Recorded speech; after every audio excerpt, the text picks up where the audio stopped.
ஓடி விளையாடு ஓய்ந்திருக்கலாகாது. அதுக்கு தான் சூப்பர் சரவணா ஸ்டோர்ஸ்ல சம்மருக்கு ஆடைகள் வாங்கும் போது அவுட்டோர் கேம்ஸ் ஃப்ரீ. ஓடு ஆடு விளையாடு சூப்பர் சரவணா ஸ்டோர்ஸ் சம்மர் கோடையை கொண்டாடலாம். அமெரிக்காவுக்கும் ஈரானுக்கும் இடையே அடுத்த கட்ட பேச்சுவார்த்தைகள் துளிர்விட இருக்கின்றன. இஸ்லாமாபாத்தில் அதற்கான முன்னேற்பாடுகள்லாம் தீவிரமாக நடைபெற்று கொண்டிருக்கிறது, பாதுகாப்பு ஏற்பாடுகள்லாம். இந்த நிலையில் சீனா மிக பெரும் ஆயுதங்களை ஈரானுக்கு இறக்கி கொண்டிருக்கிறது. மிக மிக முக்கியமாக ஒரு சேட்டலைட், அதுதான் ஈரானுக்கு அமெரிக்காவினுடைய இராணுவ தளங்கள் எங்கெங்கே இருக்குது அப்படிங்கிறத காட்டி கொண்டிருக்கிறது. இது மிகப்பெரிய சிக்கலாக அமெரிக்காவில் இருக்கிறது. இதை தடுத்து நிறுத்துவதற்கான வேலையை அமெரிக்கா இப்போது பேச்சுவார்த்தைகள் மூலமாக பார்த்து கொண்டிருப்பதாக தகவல்கள் வருகிறது.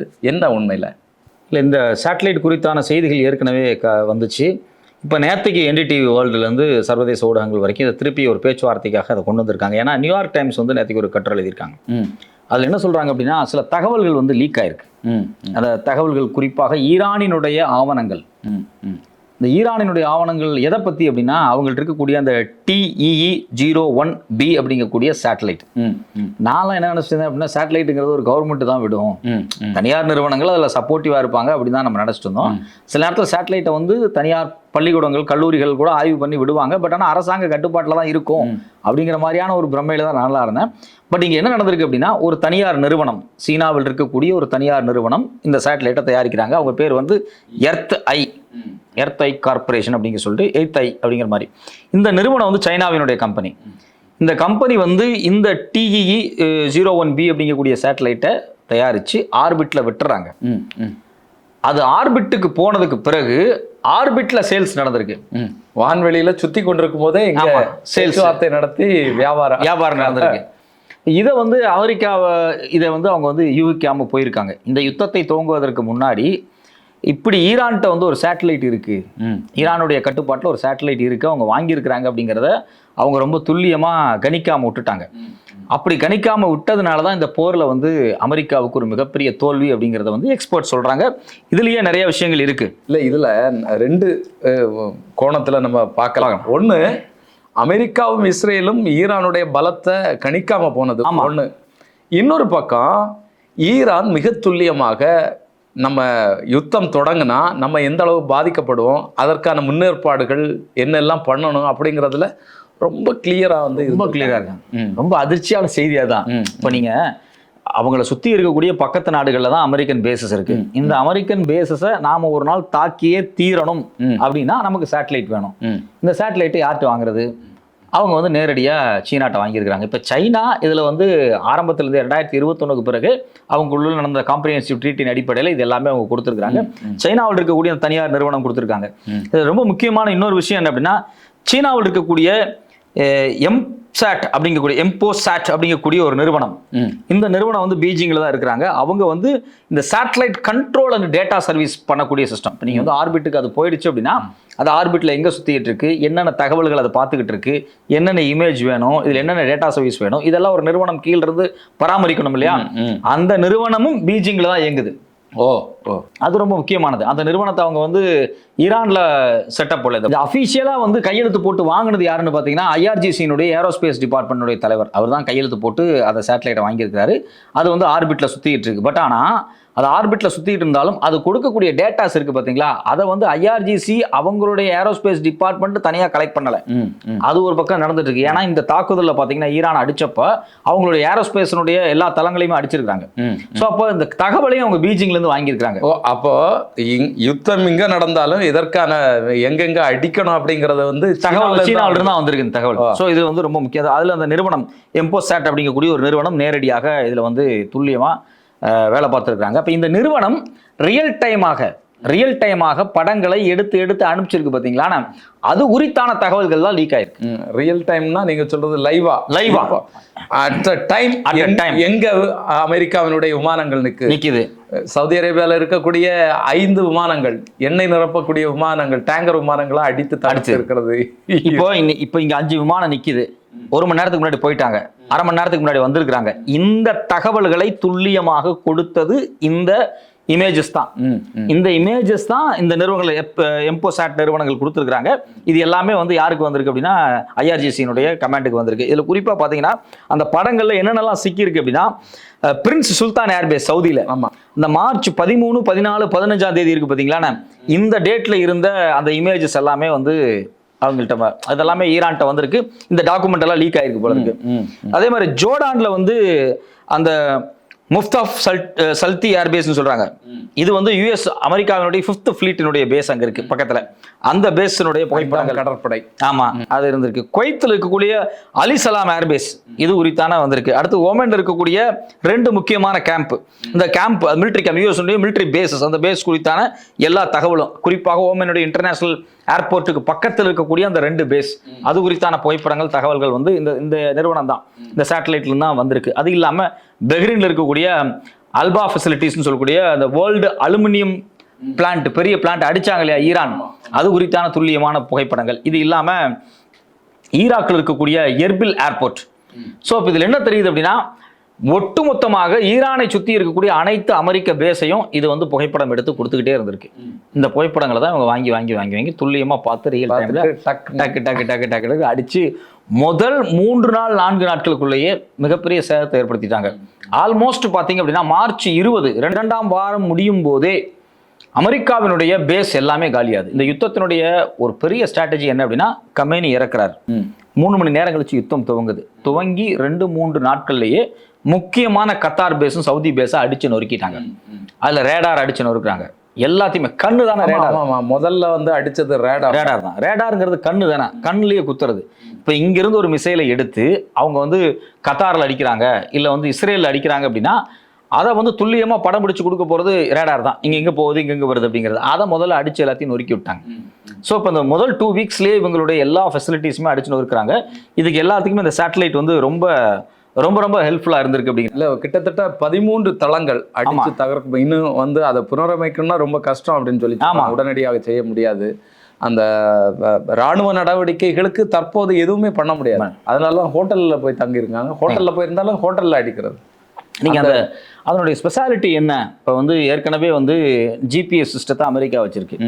இவங்க ஜிபிஎஸ் சிஸ்டத்தை ஃபாலோ பண்ணல. இவங்களுடைய எல்லாத்தையுமே பைடுக்கு மாத்திட்டாங்க.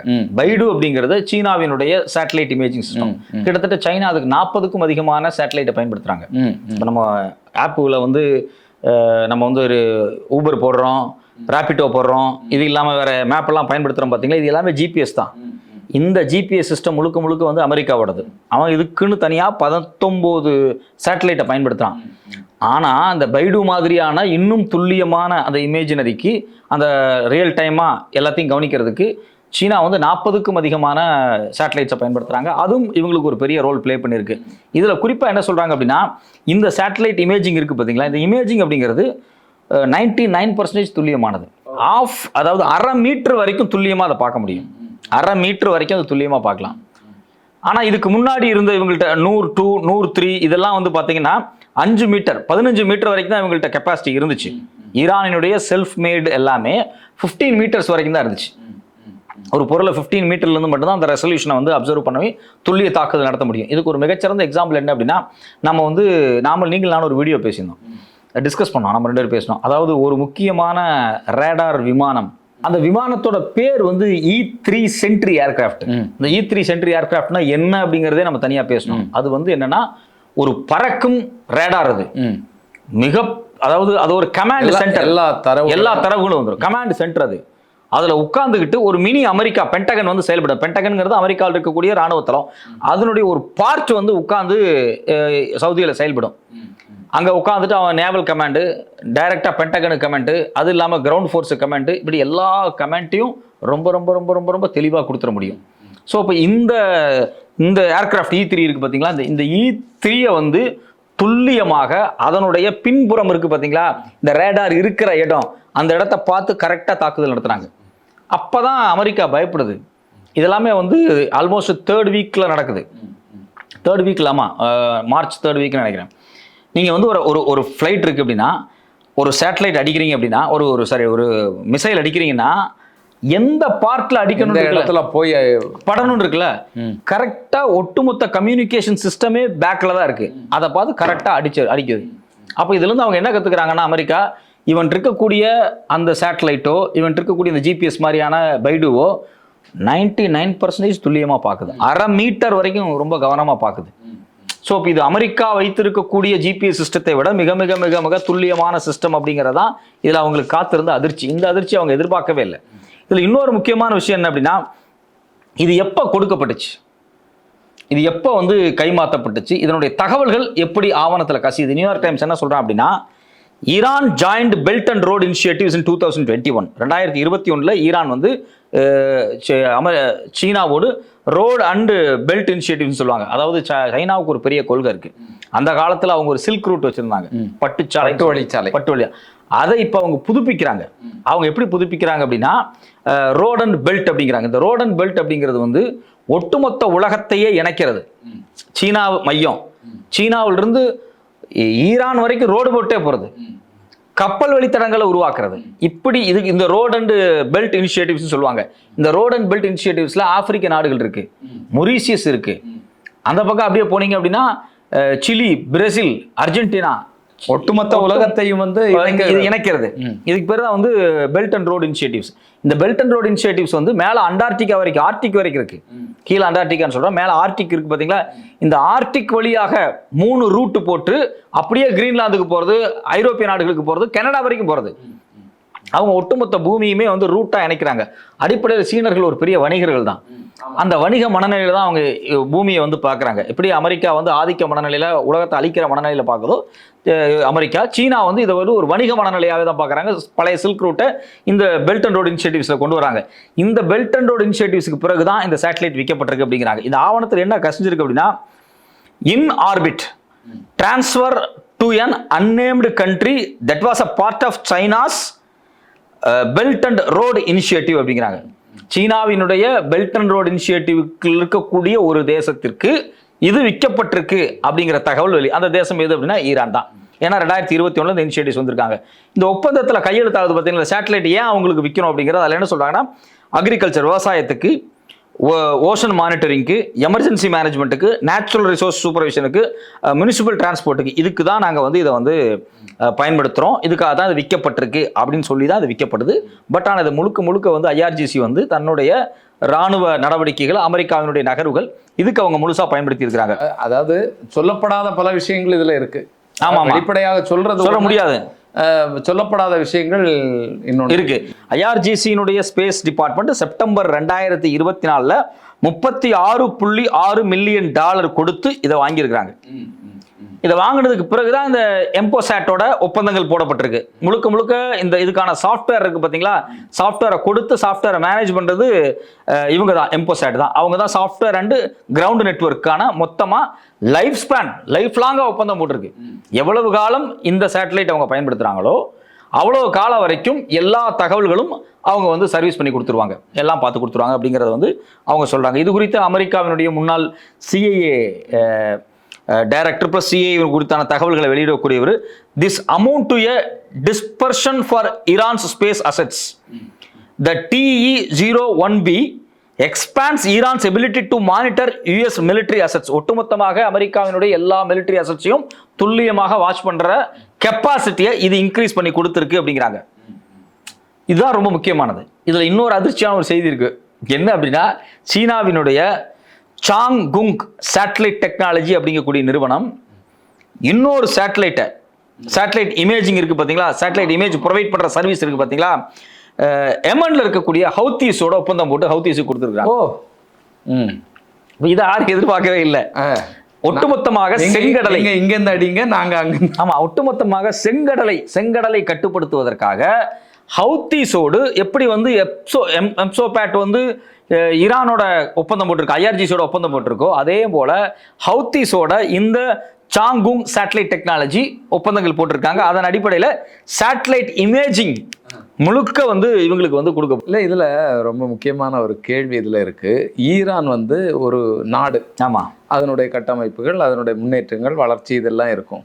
இப்போ ஹவுதிகளை பொறுத்தளவில் ஒரு அமைப்பு தான், ஒரு அமைப்பு வந்து ஒரு ஒப்பந்தத்தை சீனாவோட போடுதுன்னா அப்போ எந்த அளவுக்கு அவங்க வந்து வளர்ந்துருக்காங்க. இதில் முக்கியமான விஷயம் என்னன்னா, சீனாவோடு இந்த ஒப்பந்தம் கிடையாது.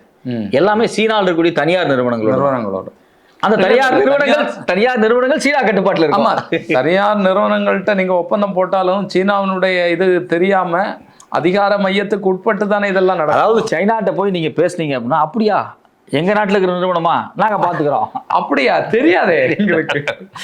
ஹவுத்தீஸை வச்சிருக்கு. இப்போ நீங்க ஈரான் வச்சிருக்கிறத கூட விட்டுருங்க, அதே ஒரு ஷாக்கிங்கா இருக்கு. நேற்றுக்கு வேர்ல்டு நியூஸ்ல வந்து இந்த டாக்குமெண்ட் வந்து கசிஞ்சிருக்கு. ஏற்கனவே தகவல் இருந்துச்சு, டாக்குமெண்ட் கசிஞ்சது. இந்த டாக்குமெண்ட் கசிஞ்சு வச்சு வேர்ல்டு நியூஸ் எல்லாம் எழுதிட்டு இருக்காங்க. இப்போ ஹவுத்தீஸ்கிட்ட இது இருக்கு அப்படின்னா எவ்வளவு ஆச்சரியமான விஷயமா இருக்கு.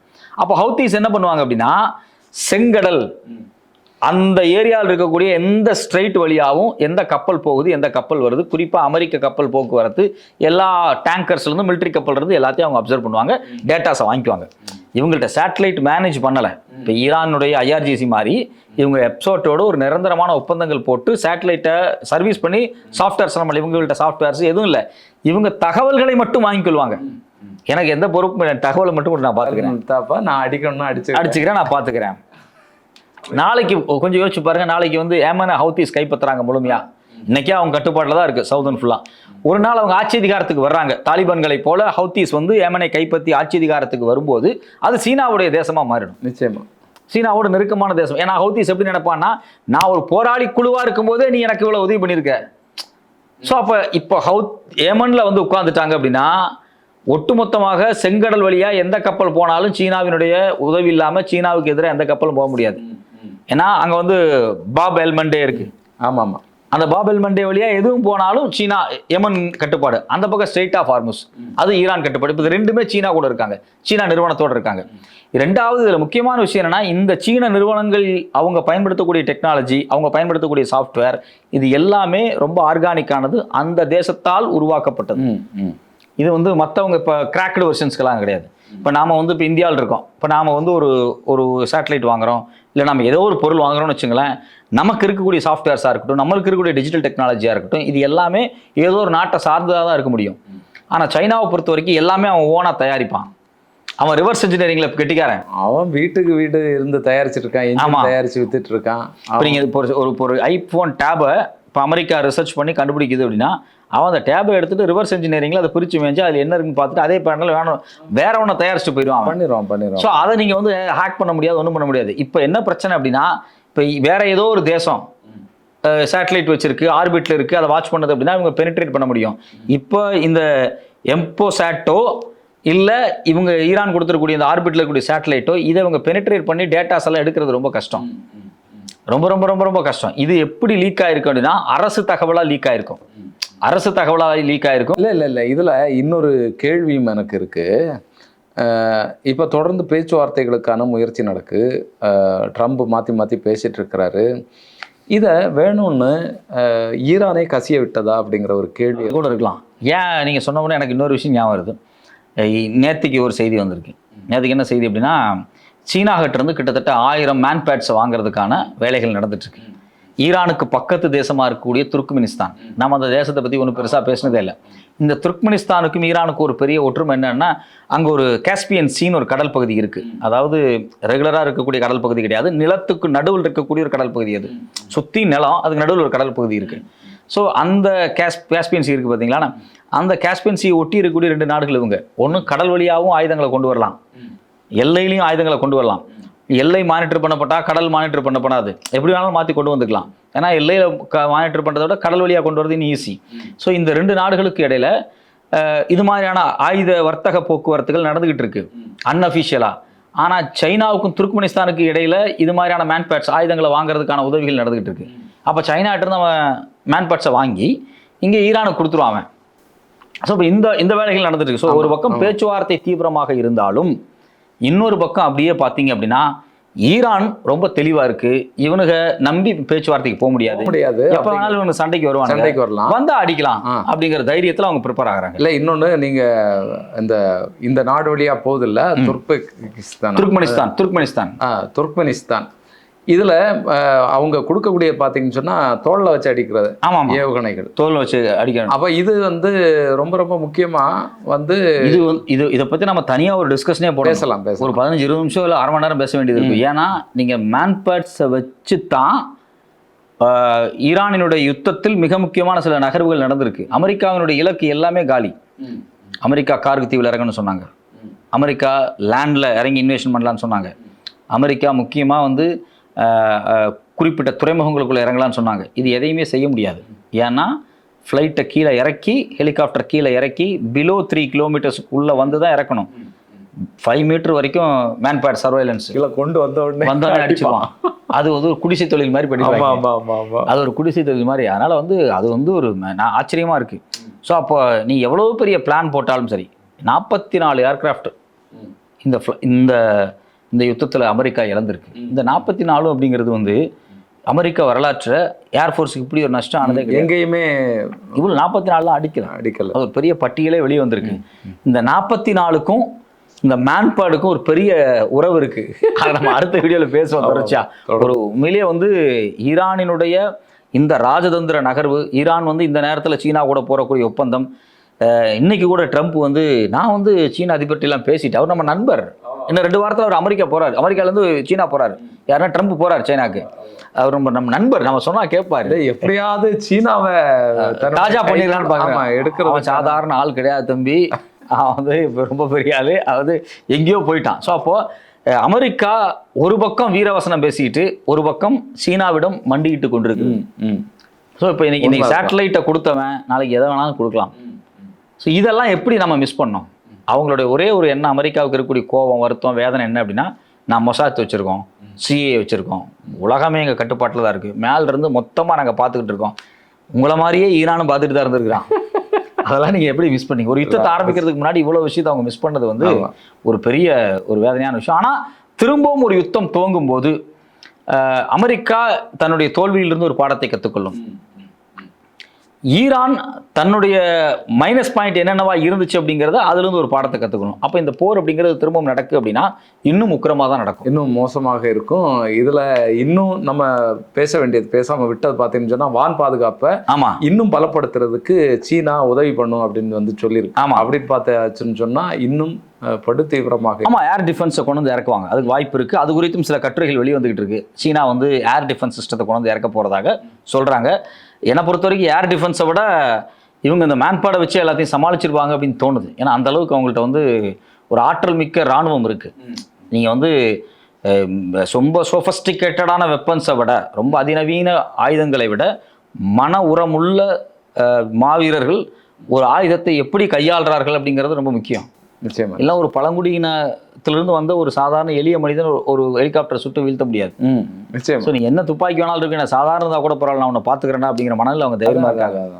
அதான் ரொம்ப மோஸ்ட் எக்யூப்மெண்ட்ஸை, மோஸ்ட் அட்வான்ஸ்டு சோஃபஸ்டிகேட்டட் கம்யூனிகேஷன்ஸை நம்பி அமெரிக்கன் சோல்ஜர் களத்தில் இறங்குறான். ஆனால் ஒரு ஈரான் சோல்ஜர் தன்னுடைய நெஞ்சோரத்தை நம்பி இறங்குறான். நிச்சயமா. அந்த நெஞ்சோரத்தின் முன்னாடி இதெல்லாமே தோற்று போயிடும். அதனால நம்ம பொறுத்திருந்து அடுத்த வீடியோ பேசுவோம். நம்ம வந்து எப்படி இந்த மேன்பேட்ஸை வந்து இவங்க வந்து கையாளுறாங்க, இதை கண்டு அமெரிக்கா ஏன் பயந்துருக்கு, இது குறித்து சிஐஏ வந்து ஒரு தகவல் சொல்லியிருக்காங்க. குறிப்பா CNN ஒரு கட்டுரை எழுதியிருக்காங்க. நம்ம அதை விரிவா பேசுவோம் அடுத்த வீடியோல. இல்ல இதை பற்றியே, இதனுடைய பாரம்பரியம் பற்றியே நம்ம பேச வேண்டியது. ஆமா, பேசுவோம்.